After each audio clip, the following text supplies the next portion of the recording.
বাংলাদেশের রান্না, খাদ্য পুষ্টি এবং রন্ধন শিল্প নিয়ে যারা যারা সফল তাদের মধ্যে আমাদের শ্রদ্ধেয় সিদ্দিকা কবির আপা, কেকা ফেরদৌসী আপা এবং শাহনাজ হুসাইন, যিনি ঐতিহ্যবাহী খাবার এবং আধুনিক খাবার নিয়ে কাজ করে বেশ সুনাম অর্জন করেছেন এবং তিনি প্রশিক্ষক এবং কুকিং শো পরিচালনা করছেন।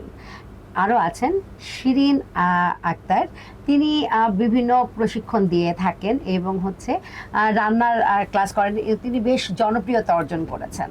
ঠিক তেমনি আজকে আমাদের যে অতিথি রাজিয়া সুলতানা, তিনিও হোমমেড খাবার নিয়ে কাজ করছেন। রান্না রান্না রান্না মজাদার সব রান্নাবান্না তাদের হাত দিয়েই তৈরি হয় এবং এই রান্নাগুলোই একদিন বই আকারে বের হবে, ইউটিউবে যাবে, সেখান থেকে দেখে আমরা সবাই রান্না করব। সো আজকের অতিথি রাজিয়া সুলতানা, তার জানা অজানা অনেক কথা শুনবো। আমাদের পুরো অনুষ্ঠান জুড়ে আমাদের সঙ্গে থাকবেন। সুধী দর্শক, দৈনিক কালের সমাজ এবং 21শে সংবাদের রোজকারের আয়োজন নারী উদ্যোক্তার সফলতার গল্প অনুষ্ঠানে আপনাদের সবাইকে স্বাগতম জানাচ্ছি। আমি রমনা শিকদার এবং আমার সঙ্গে আছেন একদম কোমলমতী একজন নারী, যিনি তার কোমল কোমল সুন্দর হাত দিয়ে মজাদার সব রান্না তৈরি করেন। আজকে আমরা তার কথা শুনবো।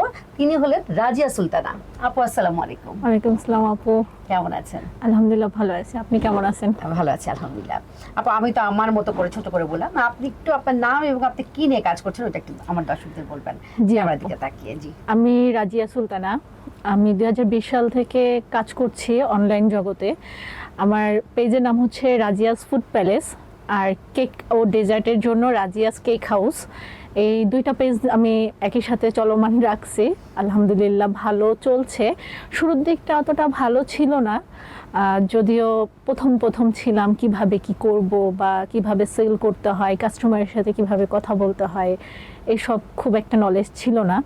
পরে কিভাবে ডেলিভারি করতে হয়, মানে এই ধরনের কোনো কিছুই নলেজ আমার মধ্যে ছিল না, বা এর উপরে আমি কোনো কোর্সও করিনি।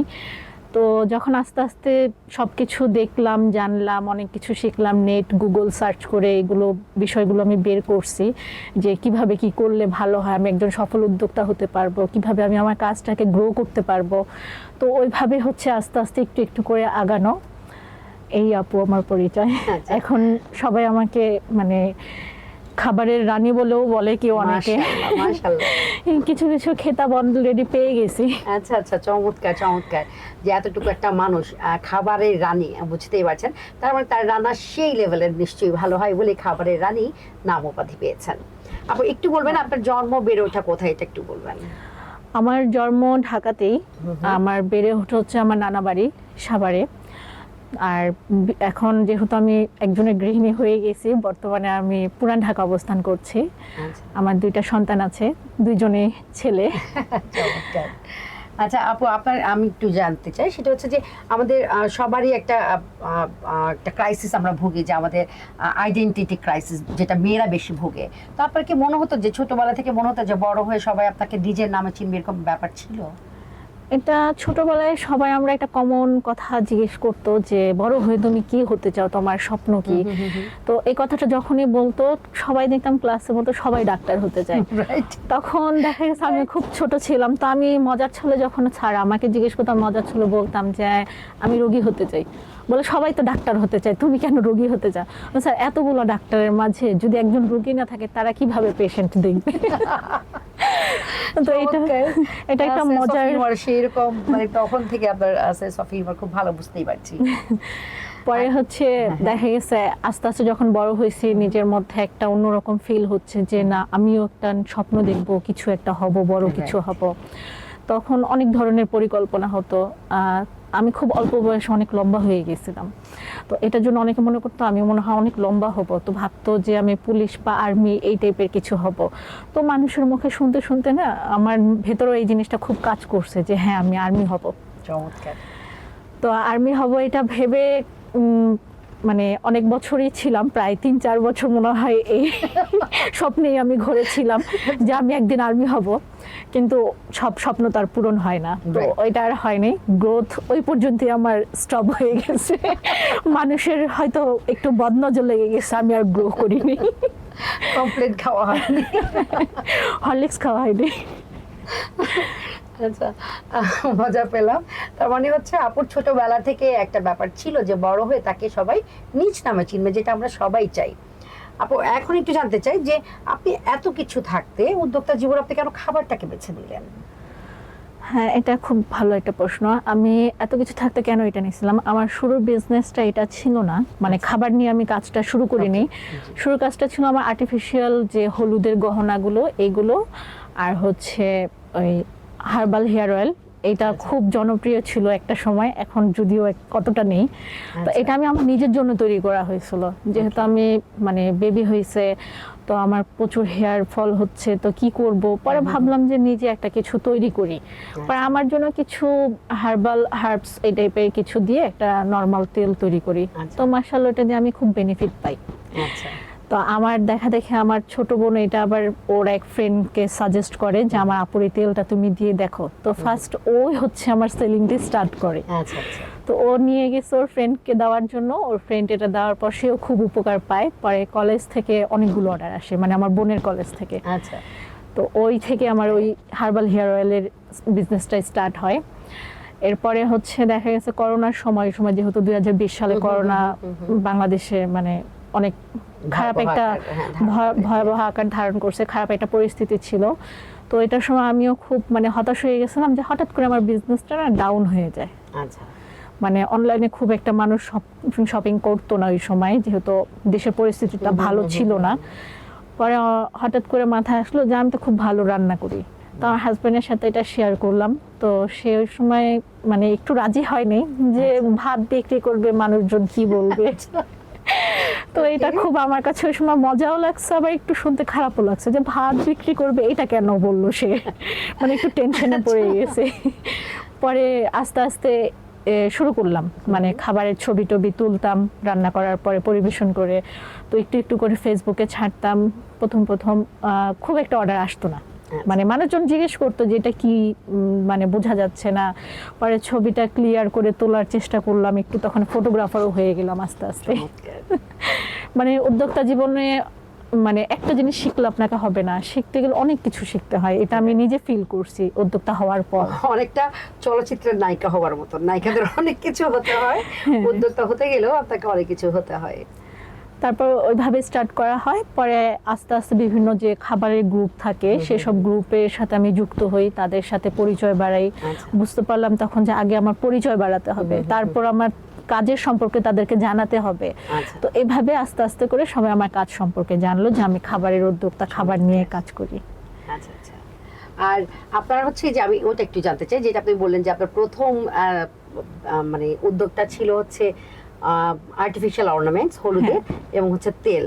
তো আপনার হচ্ছে যখন প্রথম তেলটা, ওটা তো আপনার একজন নিয়েছে যে আপনার হয়তো বোনের বন্ধু, কিন্তু যখন এটা বাণিজ্যিকভাবে বিক্রি হলো এবং আপনি টাকা পেলেন, তখন আপনার কেমন মনে হচ্ছিল? ওইটা অনেক ভালো লাগছিল, মানে অনুভূতিটা বলে প্রকাশ করতে পারবো না যে কিভাবে করব। ওই সময় হচ্ছে মনে হলো যে ওয়াও, আমি বিজনেস ওম্যান হয়ে গেছি, মানে এরকম একটা ফিল আসছিল ভেতরে। পরে বললাম যে না থাক, 1 লিটার যখন নিজের জন্য তৈরি করছি, এবার আমি একটু বেশি করে তৈরি করব। তখন আমি 5 লিটার তৈরি করি তেল। তো এটা আলহামদুলিল্লাহ 1 মাসের মধ্যে সেল হয়ে যায়। মাশাআল্লাহ। পরে আস্তে আস্তে আমি 10 লিটার, 16 লিটার, 20 লিটার পর্যন্ত তেল তৈরি করছি, যেটা তৈরি করতে আমার প্রায় 2-3 রাত সজাগ থাকতে হয়েছে। আচ্ছা, মানে তেলটা তৈরি করাটাই হচ্ছে সবচাইতে মানে বড় একটা চ্যালেঞ্জ ছিল। আমার অনেক বড় বড় হাঁড়ি পাতিল আমার কিনতে হয়েছে এটার জন্য, বিভিন্ন হার্বস আমাকে জোগাড় করতে হয়েছে, এমনকি আমি নদীর ধারে আশেপাশে খালে বিল ওইখানেও চলে যেতাম হার্বস নেওয়ার জন্য। চমৎকার। মানে বুঝছেন যে আপুকে তো একটু আগে বলেছে যে উদ্যোক্তা হতে গেলে আসলে অনেক কিছু হতে হয়। তো আপুকে এটাকে আমরা অনেক সময় বলি না যে টোকায়, আপুকে একসময় টোকা নিয়েও হতে হয়েছে। চমৎকার বলেছেন। আপু একটু জানতে চাই যে আপনি যখন শুরু করেন, হ্যাঁ, তো তখন আসলে আপনার মূলধনটা কেমন ছিল, এটা যদি একটু বলতেন। আপনার যে এগুলো না, তেল না, যেহেতু আপনি এখন খাবার নিয়ে কাজ করছেন, এই খাবারটার জন্য আর কি বলছি যে আপনার কিরকম মূলধন ছিল আসলে? না, মূলধন আমার খুব কম পরিমাণে ছিল, মানে 4000 সামথিং এরকম ছিল। তো ওইটা দিয়ে হচ্ছে আমি খাবারের উদ্যোক্তাটা শুরু করি। ওই উদ্যোগ শুরু করার পর আমি হচ্ছে দেখা গেছে আগে অর্ডার নিই, অর্ডার নেওয়ার পর 50% টাকা হচ্ছে অ্যাডভান্স নেই, কারণ আচ্ছা। এটা হচ্ছে মানে যেহেতু আমরা ভার্চুয়াল জগতের একটা মানে Right. দোকান হিসেবে এটা আচ্ছা, কাজ করি, তো সেই ক্ষেত্রে আমরা অ্যাডভান্সটা নেই এই কারণে যে রেস্টুরেন্টে তো বসে আপনি খাচ্ছেন, সেখানে আপনি টাকাটা Instant pay, ইনস্ট্যান্ট হ্যাঁ। পে করা যায়। তো অনলাইনে যদি আমার কোনো একটা কাস্টমার অর্ডার এখন দিচ্ছে, পরবর্তীতে সে যদি বলে যে না আমি না, খাবারটা নিব right. না, তখন তো আমার লস হয়ে যাবে। Right. তো এই জন্য আমরা 50% হচ্ছে অ্যাডভান্স নেই। তো শুরুটা হচ্ছে আমার মানে একটা নতুন কাস্টমার বলবো না, পুরাতন জানি না, সে হচ্ছে মানে আমার পরিচিতই ছিল, আচ্ছা। তার মাধ্যমে আমি অর্ডারটা জি। পাই। তো সে সম্পর্কে ভাগ্নে হয়, দূর সম্পর্কে। আচ্ছা। তো উনি হচ্ছে আমার কাছ থেকে গরুর মাংসের রেজালা আর হচ্ছে সাদা পোলাও আর হচ্ছে ডিমের কোরমা টাইপের একটা আচ্ছা। অর্ডার করে। তো উনি বলছিল ডিমের কোরমাটা যেহেতু সাদা হয়, সে একটু ঝাল ঝাল চাচ্ছিল, মানে গ্রেভি করে চাচ্ছিল। আচ্ছা, okay. পরে ওনাকে ওইভাবে রেডি করে দিই, সেই থেকেই হচ্ছে আস্তে আস্তে স্টার্টিং। তো উনি খাবার খেয়ে বলছে যে এতদিন কেন, মানে মামি বলে আমাকে, বলে মামি এতদিন আপনার রান্না কেন খাইনি, মিস করে গেছে খুব এটা। খুব এখন সে আমার রেগুলার কাস্টমার, সে অনেক Okay. কিছু নেয়। চমৎকার। রিপিট কাস্টমার যে কোনো উদ্যোক্তার জন্য এটা হচ্ছে আশীর্বাদ স্বরূপ, কারণ রিপিট কাস্টমার পাওয়া আসলেই ভাগ্যের বিষয়। আপনি হচ্ছে ভালো দিবেন, ভালো করবেন বলেই কিন্তু রিপিট কাস্টমার হয়। সো আপুর রিপিট কাস্টমার আছে, তার মানে এটাই প্রমাণিত হয় যে খুব ভালো রান্না করেন। আপু একটু জানতে চাই যে আপনার আমাদের সবারই, নারী পুরুষ নির্বিশেষে সবারই কিছু না কিছু প্রতিবন্ধকতা থাকে। তো আপনার লাইফে আসলে কি প্রতিবন্ধকতা ছিল এবং সেটাকে কিভাবে ওভারকাম করেছেন? যেহেতু আমার শ্বশুর শাশুড়ি নেই, তারা তো যেই বাধাটা আমার হওয়ার কথা ছিল সেটাই ছিল আমার মানে ফ্যামিলিগত। দেখা গেছে হাজবেন্ড কিছুটা সাপোর্ট করলেও আত্মীয় স্বজন বলছে যে কেন এই ধরনের করা দরকার, জি। চাইলে জব করতে পারো, কত কত ভালো মেয়েরা, মানে এডুকেটেড মেয়েরা পড়াশোনা করে করছে, জব করছে, তুমি কেন এই ধরনের বিজনেস চুজ করলা, তুমিও জব করো, সরকারি কোনো জব করো, ঘরে বসে কেন তেল বিক্রি করবা, ঘরে বসে কেন ভাত বিক্রি করবা, মানে এই ধরনের অনেক কথা শুনতে হয়েছে। আর আচ্ছা। যেহেতু মেয়ে, সংসার আছে, একজনের বউ হয়ে গেছে, বাচ্চা আছে, আমাকে সবকিছু হ্যান্ডেল করে কিছু একটা করতে হবে, সেই থেকে এই উদ্যোগটা নেওয়া যে আমি ঘরে বসে কিছু করার চেষ্টা করব। কারণ আমার মতো অনেক নারীরা এরকম নিজেদের স্বপ্নকে চাপা দিয়ে রাখে, যারা হচ্ছে মানে চায় যে নিজের নামে কিছু একটা করবে, যাতে তাকে স্বামীর পরিচয় না, বাবার পরিচয় না, ভাইয়ের পরিচয় না, নিজের পরিচয় মানুষ তাকে চিনবে। তো এরকম একটা কিছু চিন্তাধারা থেকে আমার মানে বিজনেসের আইডিয়াটা আসে যে আমি নিজে কিছু করব। আচ্ছা। সেই থেকে হচ্ছে মানে বাধা অনেক রকমের আসছে, কিন্তু ওইগুলোর মধ্যে আমি মানে খুব একটা কান দিইনি। চমৎকার। পাছে লোকে কিছু বলবে, এটা খুব স্বাভাবিক। আপনি যদি লক্ষ্য স্থির করে থাকেন, আপনি যদি ভাবেন যে এই কাজটি আমি করবই, এবং সেই মতো যদি আপনি হচ্ছে প্রশিক্ষণ নেন, এবং আপনার যদি সামান্য কিছু মূলধন থাকে, আপনার হচ্ছে যদি অনেক বেশি পরিশ্রম করার সাহস থাকে এবং কি বলে এনার্জিটা থাকে, তাহলে আপনি হচ্ছে সফল হবেনই। আপনাকে আটকে রাখা কোনোভাবেই সম্ভব না। আপু একটু জানতে চাই যে আপনার হচ্ছে রান্না, মানে আপনি আসলে কি কি হচ্ছে রান্না করেন, এবং সবচেয়ে ওই যে থাকার একটা সিগনেচার আইটেম, সেটা কোনটা একটু জানতে চাচ্ছি। সিগনেচার আইটেম বলাটা আমার জন্য খুব মুশকিল, কারণ এটা আজ পর্যন্ত আমার কোনো কাস্টমারই বলতে পারে নাই যে অ্যাকচুয়ালি আমার সিগনেচার আইটেম হওয়া কোনটা দরকার। আচ্ছা। সে যেটাই অর্ডার করে খায়, মানে নতুন কোনো আইটেম যখনই নেয় আমার কাছ থেকে, তখনই বলে আপু এইটাই আপনার সিগনেচার আইটেম হওয়া দরকার। তো আমি বলছি সিগনেচার আইটেম তো মানুষের একটা হয়, এতগুলো তো হওয়ার কথা না। বলে না, আপনার কোন রান্না রেখে কোনটার সাথে কম্পেয়ার করব নিজেরাও বুঝতে পারি না। চমৎকার, চমৎকার। তো আলহামদুলিল্লাহ সবকিছুই আমার ভালো হয়, খারাপ আমি কোনটা মানে বলবো আপনার না। সবচেয়ে বেশি যায় কোনটা, কোন খাবারগুলো? বাংলা খাবারটা আমার বেশি যায়। আচ্ছা, বাংলা খাবার কি কি আছে? ভর্তা বা এরকম হ্যাঁ, কিছু? ভর্তা, খুদের ভাত, বিভিন্ন রকমের ভর্তা আছে, মাছ, মাংস, তারপর হচ্ছে মাংসের মধ্যে হচ্ছে সব ধরনের মাংস। এমনকি কিছু জিনিস আছে যেটা অনেকে পছন্দ করে না, যেমন গরুর ভুঁড়ি, আচ্ছা, তারপরে বাহ। হচ্ছে গরুর জিব, আচ্ছা। এগুলো অনেকে পছন্দ করে না, আবার অনেকে খুব পছন্দ করে খায়, মজা করে যেমন আমি খায়। ভুঁড়িটা অনেক পছন্দ করি, কিন্তু জিভ একদমই পছন্দ করি না। ইভেন আমার রান্নার সময়, কোরবানির রান্নার সময় যদি মাথার মাংসের সঙ্গে জিভ পাওয়া যায়, আমি ওইটা আর ধরি না। না, এটা আমার খুব চলছে, মানুষ কেন পছন্দ করছে আমি জানি না, হয়তো আমার হাতের জাদুর জন্য পছন্দ করছে।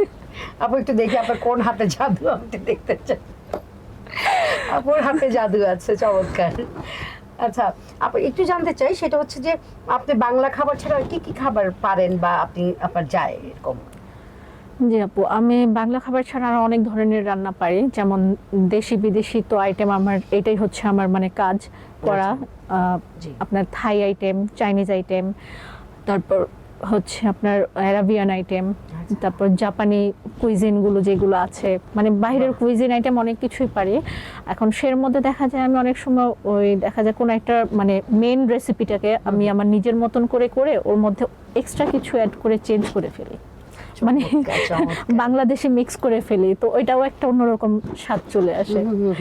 আমি বাইরের খাবার অনেকগুলো বিক্রিও করছি। আমার হচ্ছে চিকেন রেড কারি, যেটা আমরা বলি থাই রান্না, এটা আমার খুব চলছে। একটা কাস্টমার ছিল, উনি আমার 6 মাস টানা কাস্টমার ছিল, মানে 6 মাস উনি আমার কাছে একটানা খাবার নিয়েছে। হ্যাঁ, তো উনি ওনার বাচ্চাদের জন্য খাবারগুলো নিতেন। তো ওনার বাচ্চারা হচ্ছে 3টা বাচ্চা ছিল। আমার কাছে ইন্টারেস্টিং লাগছে, উনি সপ্তাহে 3 দিন খাবার নিত আমার কাছ থেকে। মাশাআল্লাহ। তো 3 দিনের মধ্যে 3 বাচ্চার জন্য 3 রকমের খাবার অর্ডার করতো। তো এটা আমার কাছে খুব মানে মজা লাগছে জিনিসটা।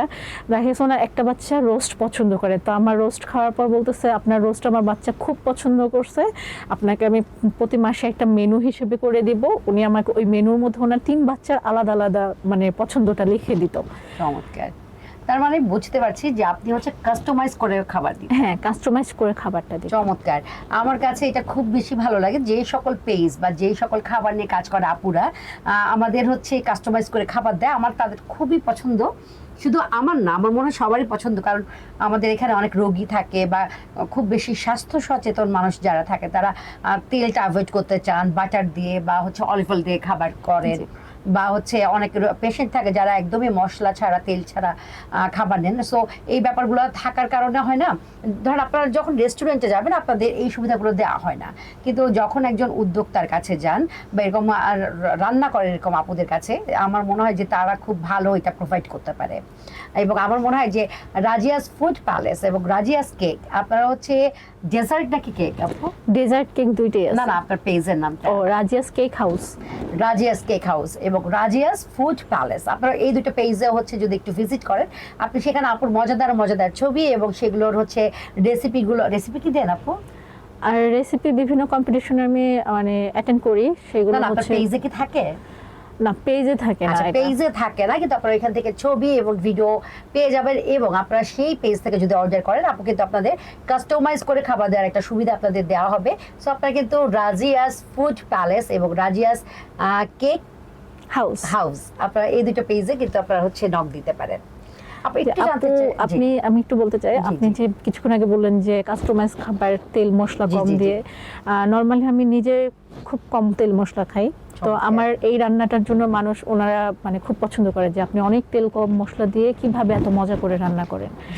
কারণ রেস্টুরেন্টে গেলে দেখা যায় আমাদের মানে যে কারিটা আমাদের সামনে দেয় ওটার মধ্যে তেলে মানে এত পরিমাণে তেল থাকে যে ওটা দেখলেই নিজের মধ্যে একটা গ্যাস্ট্রিকের ফিল চলে আসে, যে আজকে আমার তেলটাও তো আসলে ভালো হয় না, আমি যতদূর জানি। আসলে ওটা খোলা হতে পারি আমি, মানে জানি না কে কোনটা ব্যবহার করে, অনেকে ভালোও করে, কিন্তু বেশিরভাগ হচ্ছে লোকাল হোটেল বা রেস্টুরেন্ট যেগুলো, সেখানে আপনার যে খোলা তেলটা ওনারা ইউজ করে। আচ্ছা, তো আপনারা বুঝতেই পারছেন দর্শক, আপনারা যারা হচ্ছে খাবার বাইরে থেকে খান, যে রেস্টুরেন্ট থেকে খেয়ে গেলাম, আমার মনে হয় যে আপনাদের কিন্তু এরকম সুযোগ আছে যেটা আগের যুগে ছিল না। ইদানিং আপনারা এত সুযোগ পাচ্ছেন যে জাস্ট আপনি শুধু ফোনটা হাতে নেবেন, পেজে দেখবেন, খাবারটা অর্ডার করবেন, 8 ঘন্টা থেকে 40 মিনিটের মধ্যে খাবার আপনার বাসায় হাজির। সো এই এত এত এত সুবিধা থেকে আমার মনে হয় যে আপনি কাস্টমাইজ করবার সুযোগ পাচ্ছেন। তো আমার মনে হয় যে এই সকল পেজগুলোতে, যেগুলো হচ্ছে আপনাদের বললাম রাজিয়াস ফুড প্যালেস এবং রাজিয়াস কেক হাউস, আপনারা এই দুটো পেজ ভিজিট করতে পারেন। এবং আমাদের এখানে হচ্ছে রন্ধন শিল্পী, আমাদের কোমলমতি হাতের জাদুকরি আপু এবং খাবারের রানী রাজি আপু আমাদের সঙ্গেই আছেন। আপনারা যারা তাকে ব্যক্তিগতভাবে চিনেন, আপনারা তার সঙ্গে ব্যক্তিগতভাবে অর্ডার দিতে পারেন, এবং যারা চিনেন না তারা কিন্তু হচ্ছে রাজিয়াস ফুড প্যালেস এবং রাজিয়াস কেক হাউস এই পেজে নক দিলে আপুকে পেয়ে যাবেন, এবং হাতের জাদুর আপুর খাবার খেয়ে মানে খাবার খেতে পারবেন। আপনি একটু জানতে চাই শর্টকাট আপনার অনুষ্ঠানের শেষের দিকে, সেটা হচ্ছে যে আপনি কি কোনো প্রশিক্ষণ নিয়েছেন এই রান্নার বিষয়ে? তো রান্নাটা যেহেতু আমার ছোটবেলা থেকে খুব পছন্দ, তো রান্না টুকটাক তখন থেকে করা শুরু। মানে আমার স্কুল লাইফ থেকে আমি রান্না শুরু করতাম। মানে তখন আম্মুকে বলা হয়েছিল যে শুক্রবার যেহেতু আমার স্কুল ছুটি, শুক্রবার আমি নিজে রান্না করব, তুমি শুধু দাঁড়াই থাকবা, কারণ যখন ভুল ত্রুটি হয় আম্মু বলে দিবে যে একটু লবণ যদি বেশি হয়ে যায় তাহলে ওইটা তো আর খাওয়া যাবে না। তো ওই জন্য আম্মুকে সামনে দাঁড় করায় রাখতাম, আমি বলছি তুমি কিছু বলবে না, আমি রান্না করব, তুমি দেখবা। আচ্ছা, তো ও থেকে আস্তে আস্তে আস্তে আস্তে রান্না করা শেখা। একটু ভুল ত্রুটি হতো আম্মু সংশোধন করে দিত, মানে হাতে খড়ি বলতে গেলে আম্মুই হচ্ছে রান্নার, মাই হচ্ছে প্রশিক্ষণ। এছাড়া এমনি আমাদের অনলাইনে বা আমাদের হচ্ছে বিভিন্ন সরকারি বেসরকারি ভাবে অনেক প্রশিক্ষণ দিচ্ছেন, আপনি কি ওগুলো নিয়েছেন? জি, সরকারি বেসরকারি বিভিন্ন ট্রেনিং ওয়ার্কশপ এগুলো আমি নিয়েছি। ওইগুলো থেকে মানে অনেক কিছু জ্ঞান অর্জন করা যায়। অনেক ভুল ত্রুটি দেখা যায়, আমরা রান্না পারলেও অনেক ভুল ত্রুটি হয় যেটা আমরা নিজেরা ধরতে পারি না, তারাও এটা ধরতে পারে।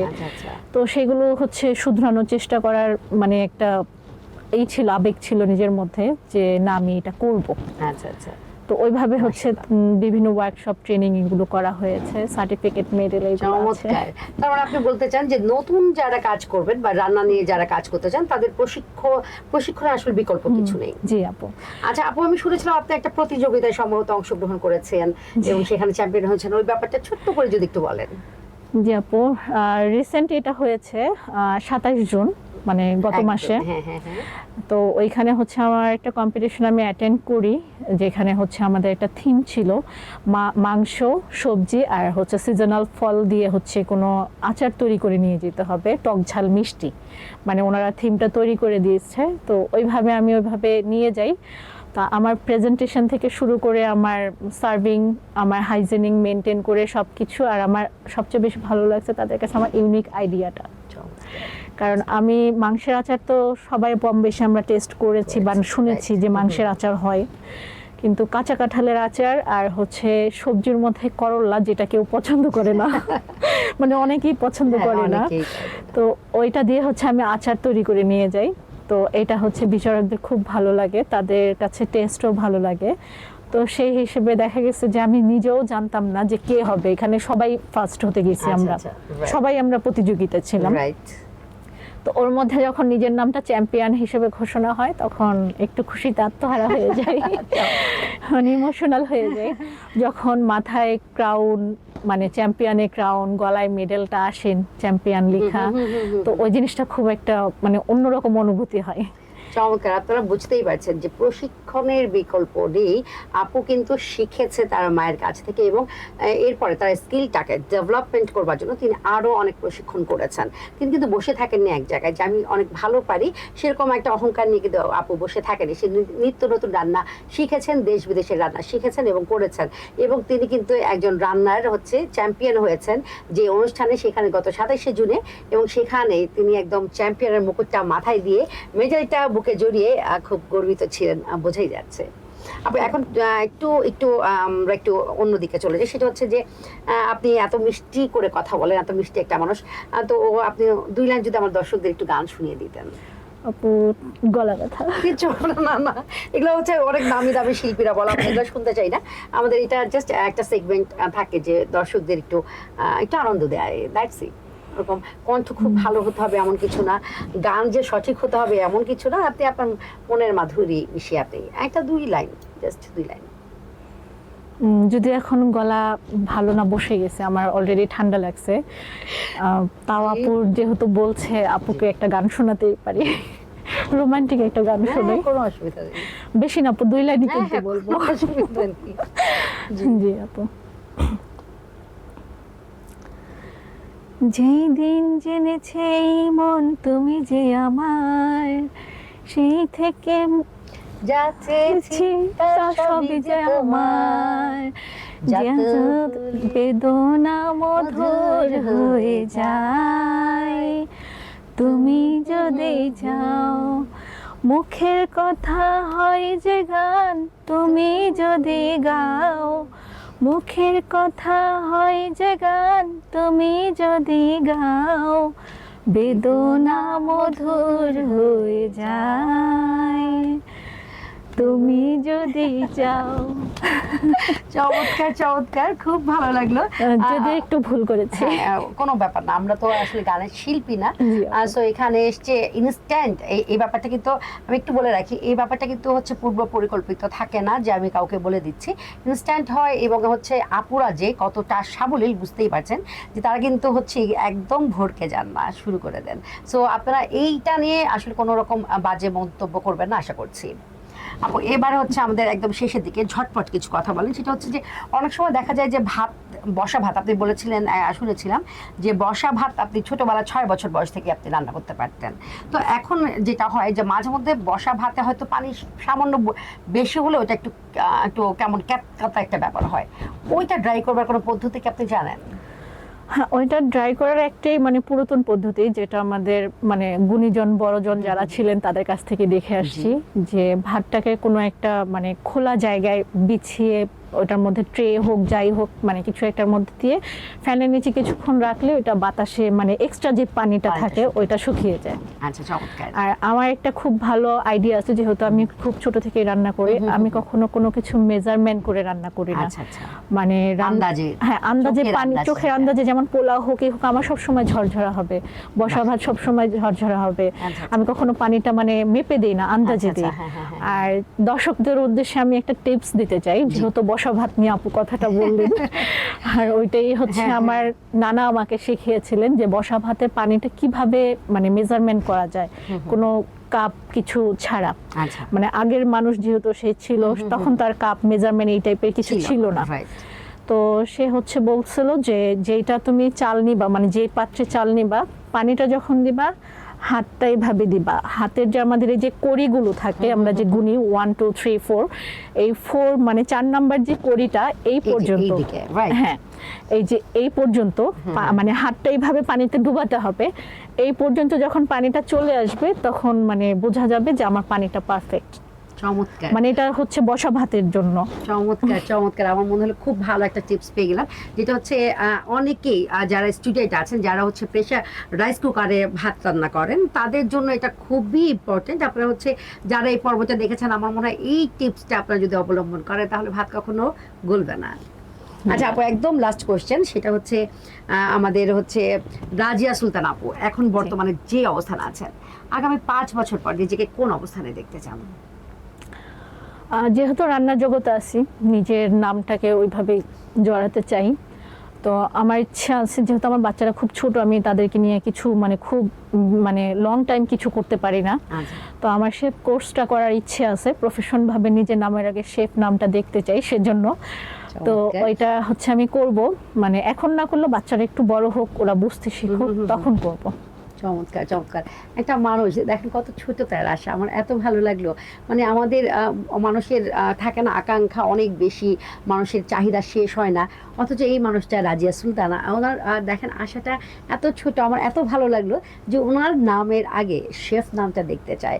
কারণ তার বাচ্চারা ছোট, সে একদম মাসব্যাপী বা হচ্ছে 6 মাস ব্যাপী 2 বছর ব্যাপী কোনো কোর্স করতে পারছেন না, এই কারণে সে একটু সময় নিয়ে বাচ্চারা একটু বড় হলে এই কোর্সগুলো করে তার নিজের নামের আগে শেফ রাজিয়া সুলতানা দেখতে চান। কি অদ্ভুত একটা মিষ্টি একটা চাহিদা, এবং আমরা দোয়া করি আল্লাহ তাআলা তার এই আশা পূরণ করুক। জি আপু অসংখ্য ধন্যবাদ, আপনার মূল্যবান সময় আমাদের দিয়েছেন, অসংখ্য ধন্যবাদ। থ্যাংক ইউ আপু, অসংখ্য ধন্যবাদ আমাকে 21 সংবাদে ডাকার জন্য। আপু আপনাকে অনেক ধন্যবাদ আমাকে এখানে ইনভাইট করার জন্য।